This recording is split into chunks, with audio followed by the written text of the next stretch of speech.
السلام عليكم البنات، كي راكم؟ ان شاء الله تكونوا بخير وصحتكم تكون لاباس. عندي مده ما حطيت ولا فيديو وراني رجعت وما رجعتش بيديا فارغين. هاد المره جربت معكم وصفه تاع لي طروف بطريقه سهله، يعني تساعد بزاف اصحاب المشاريع. ممكن نستعملوها لتزيين لي كريب ولا لي طارت، ولا ممكن كذلك نشكلوها كريات صغيره ونزينوا بها حلويات نتاع الصابلي. لهنا راح نخلي لكم المقادير بجهه وراح نشرح معكم طريقه التحضير. لهنا عندي شوكولاته، هنا يستعمل 3 الوان نتاع شوكولاته، يعني 3 اذواق. عندي مغرفه صغيره معمره مليح تاع المارغرين، كريمه طازجه، لهنا استعملت قطعه تاع بطوش فيها نسبه تاع الدهون 30%. وهنا عندي مكسرات، كانت عندي كميه ما بين اللوز والكاوكاو، رحيتهم يعني حمصتهم قبل ورحيتهم وقسمتهم على 3 اذواق. لهنا كما راكم تشوفوا المرحله الاولى راح ندوب شوكولا. ذوبت 150 غرام شوكولا بذوق البيستاش، ضفت عليها 45 غرام كريمه طازجه، كما قلت لكم هنايا نسبه الدهون تكون عندها مرتفعه. نخلطهم مليح مع بعض، نغليها ونضيفها عليها، وراح نضيف مغرفه صغيره نتاع المارغرين حوالي 15 غرام، تكون بحراره الغرفه. نخلطها مع شوكولا باش تذوب، ولازم نخلطوها مليح حتى نحصل على خليط يكون شويه ثقيل، يعني بهذا القوام كما راكم تشوفوا فيه. وراح نضيف المكسرات، كما قلت لكم المكسرات قسمتها على 3 اذواق، يعني ممكن تستغنوا عليها، ولا الا كان عندكم تعوضوها بالبيستاش، يعني يبقى اختياري. كما راكم تشوفوا نخلط مليح حتى يتجانس كلش، وراح نغطيه اون كونتاكت بابي فيلم ونخليه في الفريجيدار. هنا كانت سخانه، يعني عندي مده ملي صورت هذا الفيديو ما حطيتوش، كانت سخانه دونك خليته في الفريغو بات ليله كامله، يعني نفس المراحل. لهنا نمروا للشوكولا السوداء. هنايا كانت عندي شوكولا نواغ، يعني من المستحسن نديروا شوكولا بالحليب لانه ذوق تاع الكاكاو جا مر، يعني اللي يحب المروره نتاع الشوكولا هذه تناسبه. هنا في الدار كاين اللي بغاها وكاين اللي ما عجباتوش، يعني الذوق جا مر بزاف. ذوبت 200 غرام شوكولا، ضفت لها 150 غرام كريمه طازجه. هنا الكريمه الطازجه كثرت بالنسبه للشوكولا تاع البيستاش، لانه كما نعرفوا الشوكولا نواغ تكون شويه قاصحه، يعني تكون تجمد ليه على هذا كثرنا كريمه طازجه باش شويه تجي طريه. كذلك ضفت 20 غرام تاع المارغرين، وضفت كميه من المكسرات، هنايا حوالي 50 غرام، تبقى اختياريه. ونخلطهم مليح، وبنفس الطريقه نغطيه اون كونتاكت، ما لازمش تخليو الهواء يدخل باش ما ديرش القشره. ونخلوه هنا الا كان البرد خلوه غير على برا حتى تجمد. لهنا نمروا للشوكولا البيضاء، عندي 200 غرام شوكولا بيضاء، 60 غرام كريمه طازجه، نخلطهم مع بعض. كما قلت لكم دائما الكريمه الطازجه نغليها، ونضيف مغرفه صغيره معمره مليح نتاع المارغرين.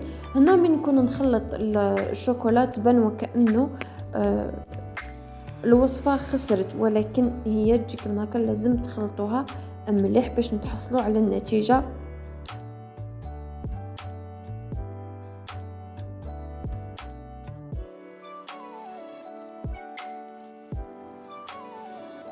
وراح نضيف مغرفه معمره مليح نتاع المارغرين،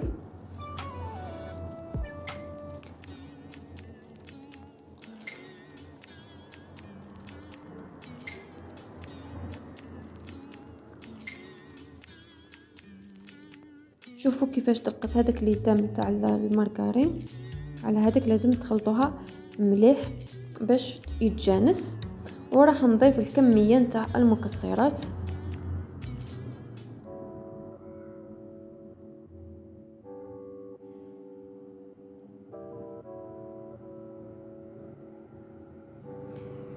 يعني في هاد 3 اذواق عجبتني نتاع الشوكولا بيضاء، جات بزاف بنينه. يعني واللي يبغي الكون تاع الكاكاو، يعني شوكولا سوداء راح توالمكم. بنفس الطريقة راح نغطيه ببابي فيلم ونخليه على الأقل ساعتين في الفريجيدير ولا في مكان يكون بارد حتى تجمد. هنا خليتها ليلة كاملة. وهنا نمروا للتزيين. عندي هاد لي بايت تاع الشوكولا، وعندي كاوكاو ملون، وعندي لي ميني ميكس. بالنسبة لهذاك الكاوكاو الملون بالأخضر يعني في بلاصة البيستاش،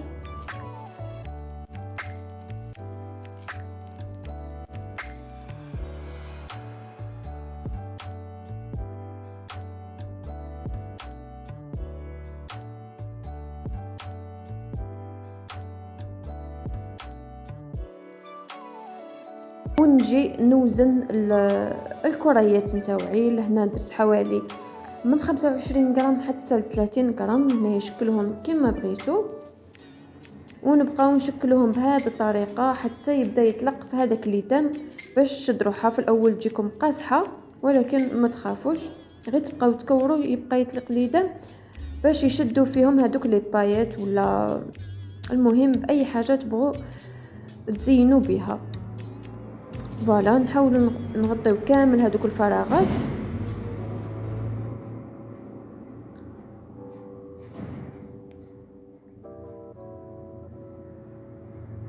ونحطهم بجيب بنفس الطريقه. نمروا للشوكولا تاع البيستاش،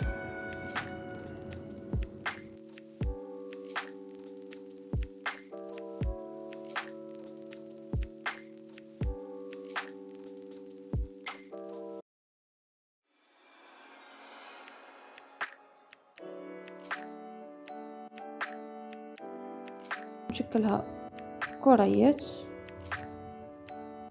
وراح تسخن غير كف تاع اليد وتطلق ليدام.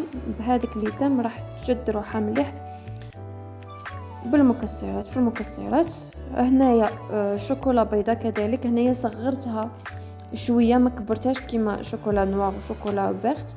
نقصت شويه منها في الحجم لانه لي ميني ميكس ضاعفوا شويه الحجم نتاعها. فوالا نكمل بنفس الطريقه. هذه الكميه خرجت لي تقريبا 40 حبه، يعني كميه معتبره ممكن تصغروا فيها يعني على حسب الحجم اللي بغيتو. لهنا كنت كملت الوصفه نتاعي.